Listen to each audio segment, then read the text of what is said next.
Hi, my name is Sarah Thomas. I'm a fundraiser at a charity called Motor Neurone Disease Scotland, and I'm very enthusiastic about social media.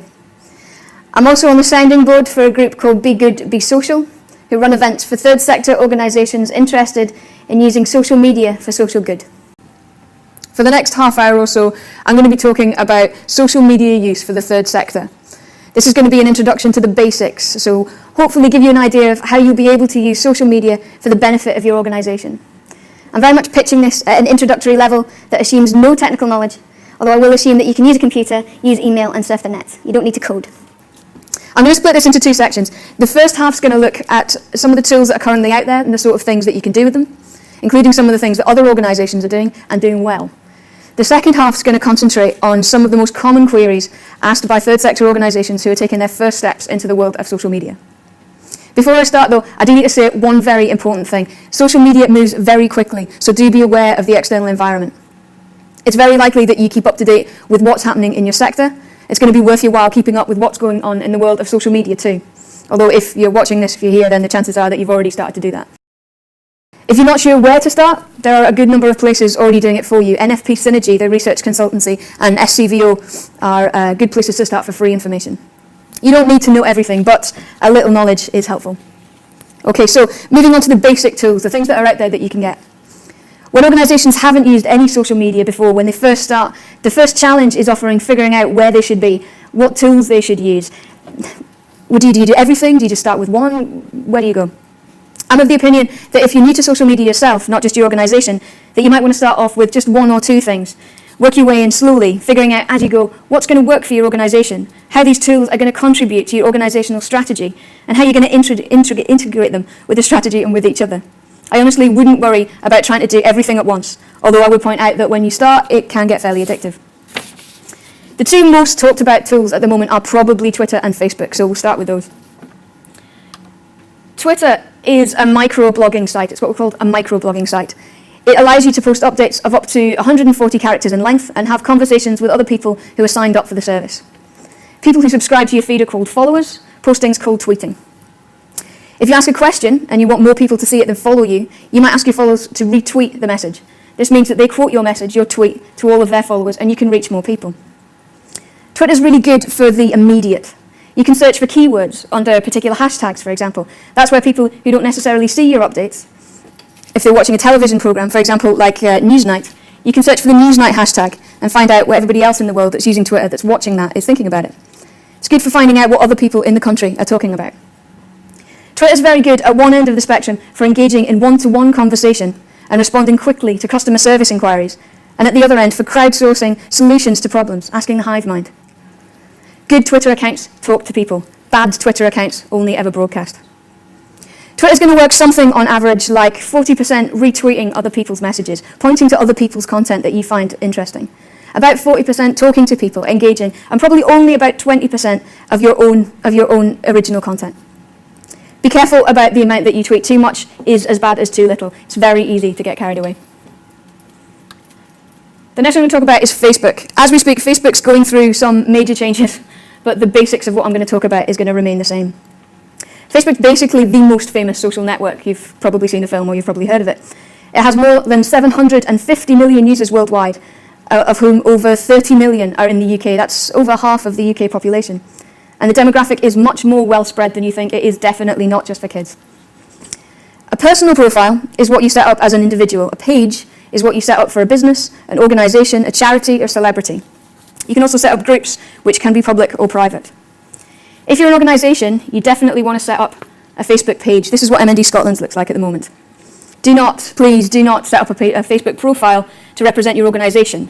They're designed for individuals, and it does look incredibly unprofessional. It's not unlike sending a CV with a job application and listing your email address as who'syourdaddy@hotmail.com instead of johnsmith@johnsmith.com. Facebook posts appear in what's called a timeline or a feed where people can see everything that their friends are saying. While individuals might post multiple times a day, charities and brands probably want to limit this to about 2 or 3 posts a week. That said, if somebody comments on your Facebook page like these people have done here, you want to make sure that you get back to them as soon as possible. Customers expect a much quicker response rate from you online than they do offline. Whereas you might get away with answering a query by post maybe within a week, You're going to need to do it online, probably not immediately, but certainly within a day. The way that people use Facebook, the way that people interact, is to like comments or comment on other comments or sharing content that you put on. Facebook thrives on good content. It thrives on pictures and video and conversations. I saw on an advert yesterday, I'm not sure if this is true, but I could certainly believe it, that 4% of all photographs ever taken are on Facebook. This does not surprise me. People like to share. If someone complains about your brand on Facebook, don't delete the comment unless it's racist, sexist, homophobic, unless it's seriously offensive. With a page, you could always hide comments so they don't appear, but you're going to start to invite some serious criticism if you start censoring what people have said about you.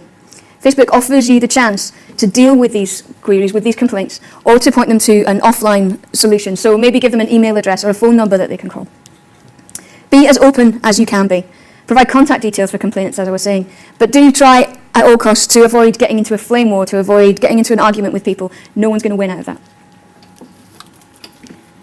I talked briefly there about photos.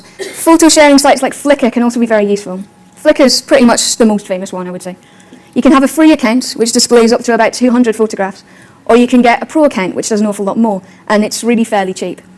If you're an organisation who have a lot of fundraising events, for example, at which you take a lot of photos, you almost certainly are going to want a pro account. They're very cheap, but you can apply for them through CTX, who are the charity technology people. If you don't want to pay the money, you could also consider something like PhotoBucket, which is as free, but it's not as pretty as Flickr. This is our Flickr account here, and as you can see, we have different albums for the different events that we've done. Flickr is designed for people to look at the photos. It's designed as a gallery. PhotoBucket's more about storage and embedding that content different places on the web. It's a bit obvious, but as I said, people do like to look at photos of themselves. They like to share them. Social media can make your cause come alive through the use of photos and video, and it's more and more expected that you will be able to provide this sort of content, not just on social media, but also on your main website. As I mentioned before, there is an expectation of near immediacy across the board. Pictures of a campaign or a fundraising event should always be posted as soon as possible after they've been taken. If it takes you too long, then they become out of date, they've become irrelevant. Crucially, they've lost the value that they had to you in engagement capital. When you've mastered photos, you might also want to look at video. The most famous of these sites is YouTube. There's also a site called Vimeo. It's a lot prettier, but it's not as well known. The good thing about YouTube is that charities can get non-profit channels, which allow you to brand up in your own organisation's brand colours, and also for charities, specifically for charities, let you do things like overlay a call to action on a video, so a Just Giving text site, a Just Giving text number, or a web address, something like that. This is MND Scotland. As you can see, we've put our cornflower in the bag. We've got our 30th anniversary logo. What you can't see in here are the comments and our friends where people can interact with it. The bad thing about YouTube, most likely, are the comments. YouTube is notorious for commenters being very insulting.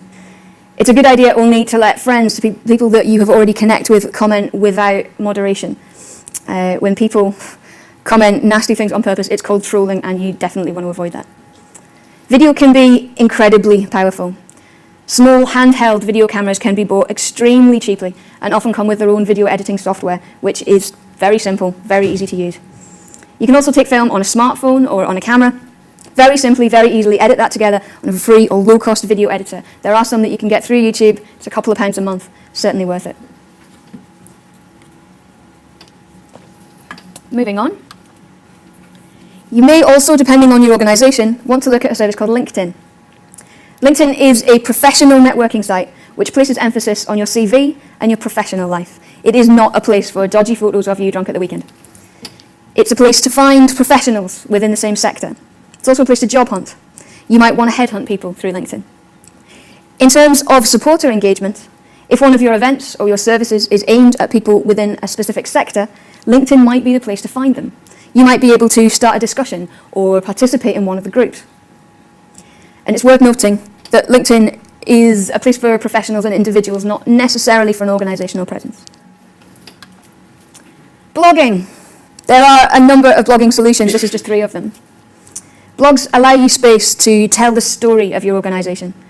There are many free options, like those above, which all work in slightly different ways. They have slightly different features, but they're all fairly simple to figure out.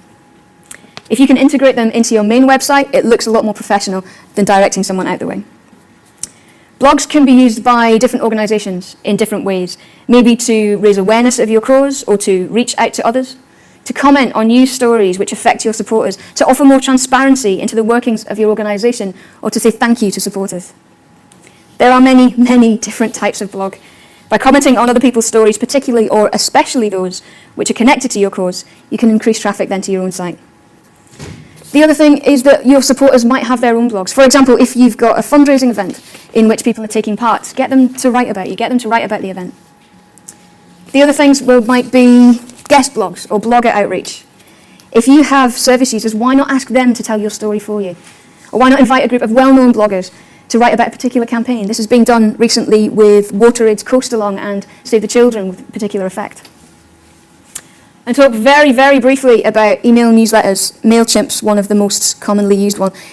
Email newsletters aren't obviously the most social of social media, but they can be made social with Twitter buttons and like buttons from Facebook. All of these sorts of things that can increase traffic. One thing that's relatively new to the market are location-based services such as Foursquare, as Facebook Places that's built into Facebook, and also things like yelp.co.uk.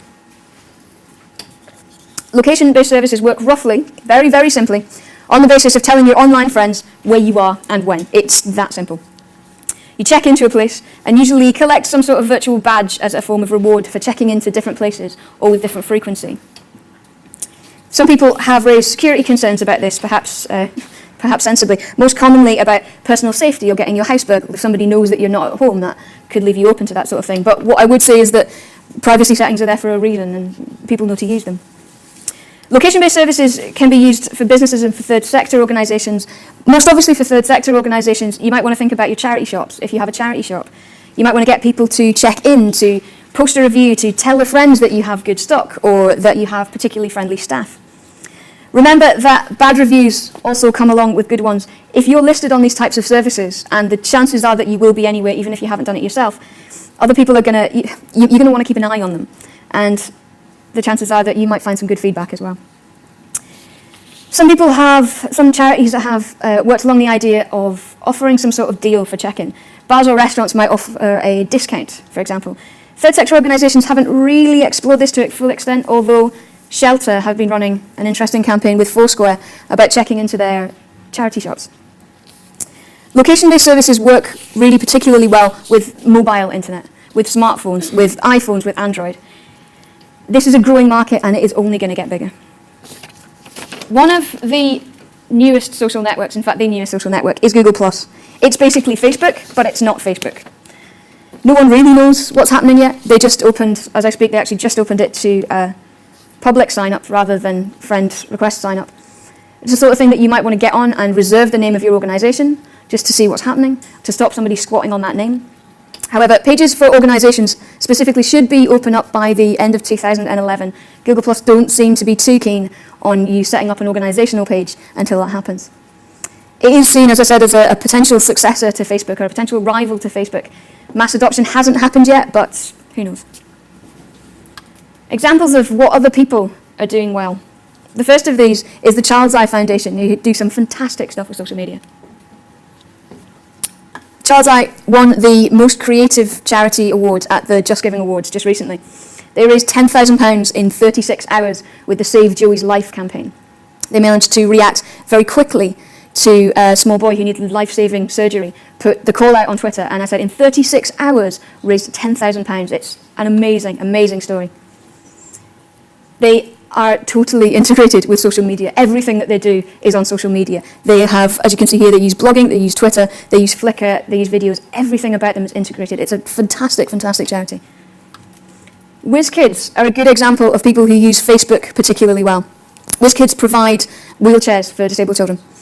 They are great at using Facebook. They are absolutely fantastic at responding to their supporters online. If you want a good example, these are one of the guys to look at. As I said, Shelter use location services, particularly in an interesting way. Charity Water are a relatively new charity. They've only been about for 5 or so years. They're all about giving people clean water. This September, they asked people to give up their birthday and raise money for them instead. This guy here that's on the video is the CEO A friend of mine's 6-year-old child gave up her 6th birthday to raise money for charity water. He got a personal video thank you from the CEO. In September, they've done this for every one of their fundraisers. They've done personal thank you, very short videos. Absolutely fantastic example of supporter engagement. Some of these really amazing examples, as I was saying, Child's Eye in particular, have achieved what they can because they're open to the possibilities of social media. They're going to be what Beth Cantor calls networked non-profits or social organisations. It's worth noting that some of these are very new organisations. They've been set up in a context in which social media is a possibility. Your organisation might not be new. Your organisation might be quite old. You might have people in your organisation who are horrified, absolutely horrified, by the notion of letting go of the message, of letting people talk about your organisation and about you not having the final say. They might shudder at the very notion of losing control. I would argue that they're probably going to need to get over that. The benefits are huge, especially for third sector organisations when it comes to supporter engagement and awareness raising. However, there is a good chance that you're not going to be able to do an awful lot about their attitude. There is a good chance that that's going to be extremely frustrating. Many people find that getting buy-in from senior management or from other staff, especially those who don't use social media in their day-to-day lives, can be very difficult. Don't worry about it, you're not on your own. So, what you will need to think about is what you can do with the tools and the resources that you have and that you have within your organisation. One thing that it is almost certainly incorrect to say about any supporter base in the UK is that they don't use social media. Social media is now so ingrained in the life of the UK that that is an absolute nonsense. Remember though, you don't have to do it all at once. On that note, here are some general rules for social media use. If you're only going to remember 4 things, remember this. Be honest, be authentic, be informal but professional, be first person. I would add to this, don't be an idiot. Just general good life advice, but just don't be an idiot. Excuse me. Now that you've got an idea of the basic tools that can be used, I'm going to try and answer some of the most common questions asked by organisations when they're first starting out or thinking about starting out in social media. 1, should we really be on social media? I think probably, yes. It's a bit of a no-brainer. If you're not there, you're not going to be able to be part of the conversation. You're not going to be able to listen to what other people are saying about your organisation or about your cause. That said, don't jump in without having a bit of an idea about why you're there in the first place. Your online presence, in all its forms, needs to fit in with your overall organisational strategy, and more particularly with your fundraising, your campaigning, and your communication strategies and objectives. Number 2, how do I learn? Simply by doing. If you want to learn how to use a certain tool, just play around with it. Most of them are very intuitive. The internet is full of very handy guides. The best way, in my opinion, is to learn by doing. Also, there are some great groups, like Be Good Be Social, of which I'm a part, full disclosure. They are fantastic. There's a huge network of people out there who are willing to help and who want to discuss this sort of thing. Number 3, don't we need a strategy or a consultant? Well, yes and no. Complex strategies aren't always necessary. Good communications strategies, campaigns, and fundraising strategies are necessary. If you don't have a strategy for using email in your day-to-day life at work, or the telephone, why on earth would you need one for social media? That said, if you do have a strategy, keep it simple. There is no need for a 76-page document that requires you to have every single tweet pre-approved. It's simply not necessary. Remember though, strategies are different from policies and guidelines. Guidelines can be incredibly useful. Things like, how often do you post on Twitter? How to reply to complaints? What sort of language is and isn't acceptable? How do you respond to people online? Who's allowed to post? That kind of thing can be very, very useful, especially when you've got more than one person involved in your social media. You would have guidelines for Twitter, for example, in the same way that you'd have guidelines for a telephone call. Be polite, answer the query, be helpful, make sure you pass the query on to the right person. These sorts of things don't have to be any more than about 1 sheet of A4, 2 at the very most. Keep it simple. When it comes to consultants, some consultants can be very, very helpful. Some might be able to help you figure out how to move forward. But I would say be very, very wary of anybody who calls themselves a guru. Social media is very young. It's a very young thing. 4, should we have a social media policy for volunteers and staff? Well, as I said, guidelines can be very useful, but I would keep it very much to the baseline of be honest, be authentic, be informal but professional, and be first person. If you're a campaigning organisation, pick your fights wisely. If you have multiple people using one account, use staff tags, that's just simply your initials, to show who's used the account. Also reinforces that you're talking to a real person. Question 5, I hate this question, I find it really irritating. What's the value of social media? What's the value of Facebook? I understand why people ask this, but it's incredibly annoying. Social media is about engagement, and it's about the conversation, and it's about listening. It's about taking your organisation into the places where people already are, where they are already talking about you. If you think that your demographic don't use the internet for this sort of thing, you are almost certainly wrong. Also, remember what it is about your organisation that's special. What's inspirational about the work that you do? What do you want to tell people? What do you want them to fight for? What social media is really good at is engaging people. In terms of fundraising theory, what you're doing is adding to the base of your supporter pyramid. There's been a lot of talk about clicktivism, about people being lazy and interacting on Facebook rather than going on marches. I don't let this sort of thing distract you. Engagement on social media for so many people is the very first rung on the ladder of engagement. The extent to which you can move them up your supporter pyramid might well depend on how well you engage them in social media. 6, what are we going to use it for? We've kind of covered that already, but primarily most third sector organisations are going to use social media for supporter engagement, for awareness raising, and latterly for fundraising. Be aware that supporter engagement is the most important of these things. 7, how do we measure it? Simple answer is carefully, and depending on what it was that you wanted to do.